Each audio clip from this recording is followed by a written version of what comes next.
at last guys, andito na ako sa Stallion Farm. So guys, kung nakita nyo, di ba, bumaba agad ako. Sobrang lamig ng tubig. Kahit tanghaling tapat pa kami dito nakapunta kasi nga hindi namin kabisado yung daan. Nahirapan kami yung pagpunta namin. Nagatanong-tanong pa kami kung saan yung daan papunta dito kasi wala masyadong araw. Maliban na lang sa malapit dito, alam na alam nila kami. Medyo malayo kami dito guys. So nagtanong-tanong kami kaya medyo natagalan yung biyahe namin papunta dito. Kaya pagdating namin dito medyo matirik nang yung araw at saka naliligo din kami. Guys, kahit anong tirik ng init ng araw, sobrang lamig pa din dito yung tubig niya. Ang maganda lang dito guys is umaapaw yung tubig niya sa swimming pool, hindi siya nag-stay. Hindi siya nag-stay habang may tumatalo, nagatalsik yung tubig. Saka ang lamig niya.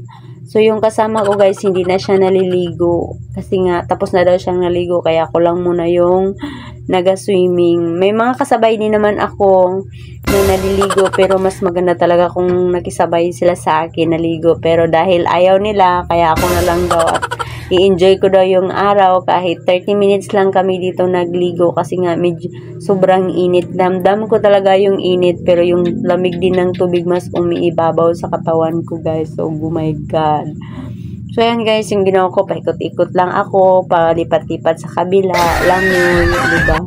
So kasi mamaya-maya konti, magyaya naman ako sa kanila nga mag-uwi.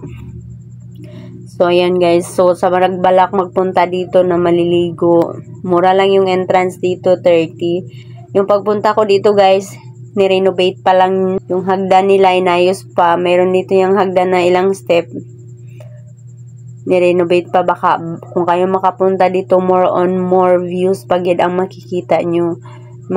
Saka maganda yung mga tanawin dito guys. Ang layo ng pananaw mo kasi parang feel mo na sa itaas ka na talaga ng bundok. So yun, medyo dumidikit-likit ako doon sa kanila kasi nga ako lang mag-isa kasi yung mga kasama ko hindi naliligo. Palakad-lakad lang sila, o diba? Yung kasama ko yan, nakakalo, o tingin-tingin lang siya. Ayaw niya talagang maligo. Gusto na lang niya ng panuorin ako. Kaya ayun, nagyaya na lang ako na umuwi na lang kami. Kasi ako lang man din isa ang naliligo. So at last guys, ayan, nagyaya na lang ako na umuwi na kami. So, ayan, pabalik na ako doon sa ginapwestuhan ko. At saka, sabi ko sa kasama ko na uuwi na lang kami. So, ayan guys, aahon na ako dyan. O, diba? So, bye-bye. So, guys, hanggang dito na lang yung video ko. So, thank you for watching. Maraming salamat sa mga walang sawang sumusuporta sa akin. Thank you very much. So, ayan guys, nagbanlaw muna ako. Ayan, nagbihis na ako guys. So, ayan, pauwi na kami. Nagbabay na si Kuya, muntik pa akong na-shoot dyan.